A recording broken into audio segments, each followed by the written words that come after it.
Students, आज हम लोग डिस्कस करने जा रहे हैं विल्फ्रेड ओवन के द्वारा लिखी गई एक एंटी वार पोइम। टर्म है हमारी एंटी वार पोइम। एंटी वार पोइम क्या होता है? एंटी वार पोइम होती है जिस पोइम में जंग का विरोध किया जाए। एक हम लोगों को पता है वीरस, जिसमें जंग का गुणगान की जाता है, गाथा की जाती है, ताकि हम लोग उस के ज़रिए लोगों जो सोल्जर्स हैं उनके अंदर जो बहादुरी या उनके अंदर जोश भर सके जंग के मैदान के लिए। और हम लोगों को भी जंग ऐसी दिखाई जाती है जिससे बहुत ही बढ़िया चीज़ है, बहुत ही ग्रेट चीज़ है। बट यहाँ पे उस राइटर ने बिल्कुल उसके ऑपोजिट व्यू पॉइंट रखा है। एंटी वॉर, वो जंग का असली चेहरा दिखा रहा है। वो जंग को बढ़ोतरी नहीं देना चाह रहा, वो ये दिखाने की कोशिश कर रहा है कि जंग का असली चेहरा क्या है। वो ये दिखाने की कोशिश कर रहा है, जंग को ग्लोरीफाई नहीं करना, जंग को महान नहीं बताना, जंग को असली चेहरा दिखाना है। और वो ये है कि जंग जो है लाखों या हज़ारों बेगुनाह सोल्जर्स की डेथ का कारण बनती हैं। जिन भी देशों के बीच में जंग खेली जाती है, लड़ी जाती है, दोनों ही पक्षों में। इसीलिए वो इस चीज़ के विरोध में एंटी होता है। विरोध वार जंग विरोधी पोइम है। इसमें वो जंग को बढ़ावा नहीं दे रहा, वो जंग को ख़त्म करने की कोशिश कर रहा है। Anthem for doomed youth, anthem गुणगान करना, गुणगाथा। डूम्ड जो मर चुके हैं, यूथ जवान, यानी कि उन सोल्जर्स को किस तरीके से हम लोग श्रद्धांजलि दें जो सोल्जर जो हैं वो जवानी में ही जंग के मैदान में मारे जा चुके हैं। तो बेसिकली ये पोइम जो है वो एक सोनेट के रूप में है। सोनेट वो पोइम होती है, इसकी 3 टाइप्स हैं, बट हम लोग इसी टाइप को डिस्कस करेंगे। सोनेट ये पेट्रार्कियन सोनेट है, जिसको कि 14 लाइन्स की पोइम होती है। 3 ढंग होते हैं इस पोइम को लिखने के। ये पहला ढंग है पेट्रार्कियन सोनेट, जिसमें पोइम को 2 हिस्सों में डिवाइड किया गया है। ये पहली 8 लाइन्स है ऑक्टेव, फर्स्ट लाइन्स है ऑक्टेव, ठीक है। और नेक्स्ट लाइन्स है 6 लाइन्स है सेस्टेट, ऑक्टेव एंड सेस्टेट। पहली 8 लाइन्स में डेट इज पहली 8 लाइन्स यानी कि ऑक्टेव में पोइट क्या बताने की कोशिश करता है। ऑक्टेव में पोइट जो है वो कोई प्रॉब्लम को बताता है, और उसी सेस्टेड पार्ट में जो उसका नेक्स्ट हिस्सा है, उसी प्रॉब्लम का वो अपने तरफ से सल्यूशन देने की कोशिश भी करता है। यानी कि पहली 8 लाइन्स में वो कोई प्रॉब्लम बता रहा है, और अगली 6 लाइन्स में वो उसी प्रॉब्लम का कोई सल्यूशन सजेस्ट कर रहा है। तो coming on to sonnet again, अगर किसी को फिर भी सोनेट क्लियर नहीं है तो आप मुझे बता देना। सोनेट की हम लोग एक अलग वीडियो डाल के आपको डिटेल में सोनेट जो है वो समझा देंगे। तो अब देखो, it was written in 1917 by British poet Wilfred Owen. इसमें हम लोग ईयर को इसलिए मेंशन कर रहे हैं ताकि हम लोगों को पता चले कि किस हादसे के बाद राइटर ने ऐसी जंग विरोधी सोच अपना ली। क्योंकि कोई ना कोई इंसिडेंट होता है हमारे साथ जब हमारी कोई सोच बदलती है, जब हम लोग कोई ना कोई चेंज अपने अंदर लाते हैं। तो ये जो पोइम है लिखी गई 1917 में bye British poet Wilfred oven के द्वारा। While he was recovering from injuries and trauma मानसिक दबाव resulting from his military service in world war 1, यानी कि वर्ल्ड वॉर पहले विश्व युद्ध। ये पोइम उसने हॉस्पिटल में बैठे लिखी थी, जहाँ पे वो अपने ज़ख्मों से और जो मानसिक तौर पे वो डिप्रेशन में जा चुका था पहले विश्व युद्ध के बाद। क्योंकि ये भी उस विश्व युद्ध का हिस्सा रह चुका था। इसने भी बीइंग अ मिलिट्री पर्सनल, एक आर्मी में होते हुए उस जंग में हिस्सा लिया था। इसीलिए उस समय ये मानसिक तौर पे भी और शारीरिक तौर पे भी अपने आप को ठीक करने की कोशिश कर रहा था। और उस समय इसने इस पोइम की रचना की, यानी कि इसने पहले विश्व युद्ध में यानी कि इसने पहले विश्व युद्ध में कोई ना कोई ऐसी चीज़ें या कुछ ना कुछ ऐसा देखा या कुछ ना कुछ ऐसा महसूस किया जो पोइट, एक सोल्जर, एक सिपाही होते हुए भी पोइट को ऐसी सोच रखना जो है पोइट ने जो ऐसी सोच रखनी शुरू कर ली, या फिर पोइट ने ऐसी सोच में अपने बदलाव ले आया। देखो अब, in this poem the poet laments on the loss of life of young soldiers in the war. सबसे पहली चीज़ यहाँ पे, अब हम लोगों के यहाँ पे भी बॉर्डर पे लगभग रोज़ कोई ना कोई हमारा जो फौजी भाई है वो शहीद होता है। हम लोग बड़े गर्व से कहते हैं ये हमारे देश के ऊपर शहीद हुए।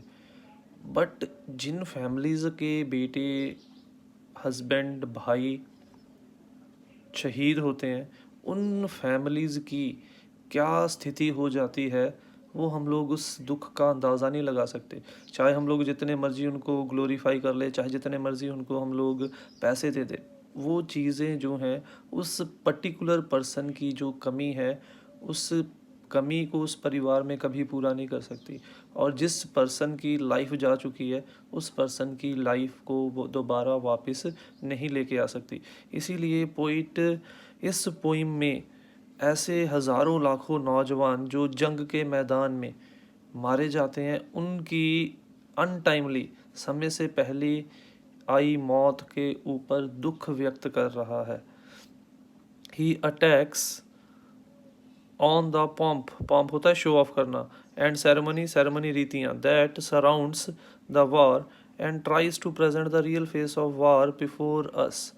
वो जंग को जो हमारे मीडिया, जो हमारे लोग, जो हमारे जो पॉलिटिकल पार्टीज़ शो ऑफ करती हैं, जो उनके बाद उनके ऊपर उनकी डेड बॉडीज़ के ऊपर रीतियाँ की जाती हैं, मिलिट्री सेरेमनीज़ की जाती है, उनको राष्ट्रीय झंडे में लपेट के लाना, उनको फिर मान सम्मान के साथ उनका अंतिम संस्कार करना, वो इन सभी चीज़ों को शो ऑफ कर रहा है और इन सभी चीज़ों की आलोचना भी कर रहा है। और वो असल में वो कह रहा है कि ये चीज़ें असल में कोई शान व शौकत के लिए नहीं है। वो जंग का असली चेहरा जो है वो हमारे सामने लाने की कोशिश कर रहा है। वो कह रहा है कि झंडे में लपेटना या फिर जो बंदूकों की सलामी दे के अंतिम संस्कार करना कोई सही श्रद्धांजलि नहीं है उन सोल्जर्स के लिए। और कौन सी चीज़ को वो सही श्रद्धांजलि मानता है, वो हम लोग धीरे धीरे करके पोइम जैसे जैसे पढ़ते जाएंगे हम लोगों को पता चलता चला जाएगा। और यानी कि हम लोग जब वहाँ पे खड़े होते हैं, मुझे लगता है क्या बात है भाई, किस तरीके से इनको जो है लास्ट राइट्स परफॉर्म किया, आखिरी जो इनका संस्कार कैसे किया गया है। बट हम लोगों को कभी ये महसूस नहीं हुआ कि ऐसा करने के लिए ज़रूरत ही क्या थी, कि कोई इंसान मर रहा है और हम लोग इतनी शान और शौकत से उसका अंतिम संस्कार कर रहे हैं, क्यों कोई इंसान अनटाइमली मरे। तो इसीलिए राइटर यहाँ पे जंग का असली चेहरा, यानी कि जंग का असली चेहरा शान और शौकत नहीं है, वो है केवल मौत। और मौत किन की, वो यंग सोल्जर्स जो अपने अपने देश को रिप्रेजेंट कर रहे होते हैं। इन दिस सेक्शन, पहला हिस्सा हम लोग पोइम का डिस्कस कर रहे हैं, octave part. In this section of the poem the poet has taken an anti war ऊपर भी हम लोगों ने डिस्कस किया। एंटी वार होता है जंग विरोधी, स्टैंड पॉइंट रुख। In fact he has not glorified the war as something great and noble. तो पहले हिस्से में पोइट ने अपना रुख क्लियर कर दिया है कि वो जंग विरोधी रुख है, कि वो जंग का आलोचना कर रहा है। वो नहीं चाहता किसी प्रकार की भी जंग देशों के बीच में लड़ी जाए। इसीलिए पहले सेक्शन में ना तो वो जंग को बहुत हाई फाई दिखा रहा है और ना ही जंग को ये दिखा रहा है कि बहुत ही ज़रूरी चीज़ है या बहुत महान चीज़ है। असल में वो जंग का असली चेहरा दिखा रहा है और वो ये चाहता है कि जैसे उसने जंग विरोधी रुख इख्तियार किया है, दुनिया के सभी लोग भी जंग विरोधी रुख इख्तियार करें और दुनिया में कभी भी किसी प्रकार की जंग जो है वो लड़ी ना जाए। In fact, he has tried to present the real face and horrors of the war. In these lines, the poet terms the rituals like ringing of the bell and prayers in churches and singing choirs as useless. तो ये Christian terms हैं, क्योंकि world war जो है ये Britain का soldier है। वहाँ पे क्या होता है, जब कोई मर जाता है, उनके अंतिम संस्कार होते हैं, तो चर्च में बेल बजाई जाती है, ऊपर लगी होती है चर्च के। उसके बाद जो क्वायर्स हैं, वहाँ पे जो कुछ लोग इकट्ठे होते हैं जो उसकी जो मरे हुए पर्सन की आत्मा की शांति के लिए प्रार्थना करते हैं, कॉयर्स सिंग करते हैं। तो पोइट कहता है कि ये सभी जो हम लोग खोखलियाँ रीति रिवाज करते हैं, specially after the death of soldiers, normally हर कोई जो कोई भी इंसान क्रिश्चियनिटी में मरेगा यही राइट्स परफॉर्म होते हैं, बट यहाँ पे राइटर मेनली किन चीज़ों के ऊपर बात कर रहा है? यहाँ पे राइटर मेनली बात कर रहा है सोल्जर्स की डेथ के ऊपर।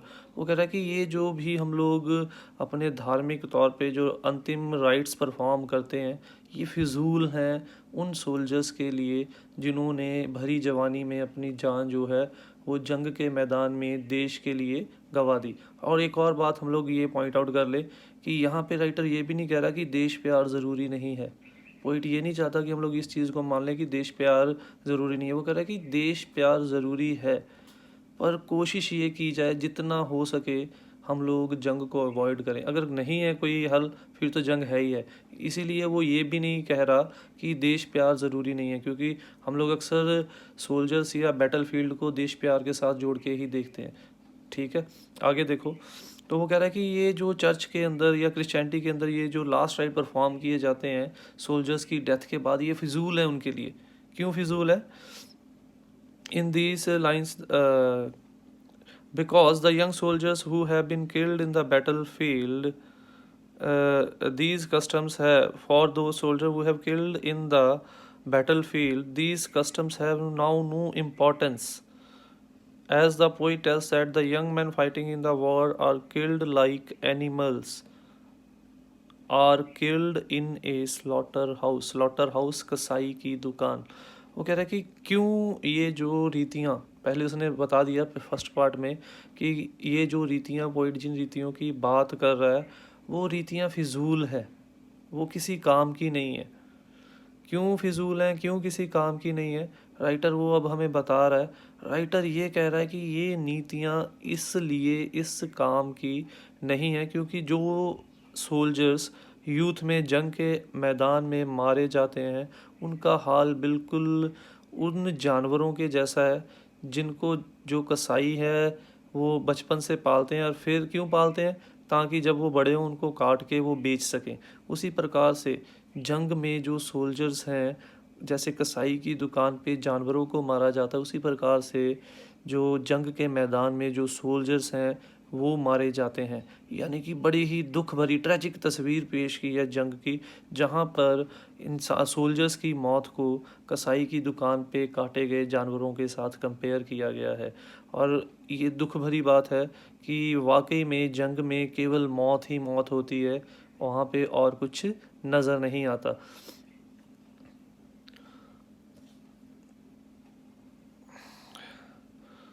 It is just like some animals are fed and grown up just to be killed by the people who fed them. Similarly, the young soldier seems to be grown young just to be killed in the field, in the battlefield या field।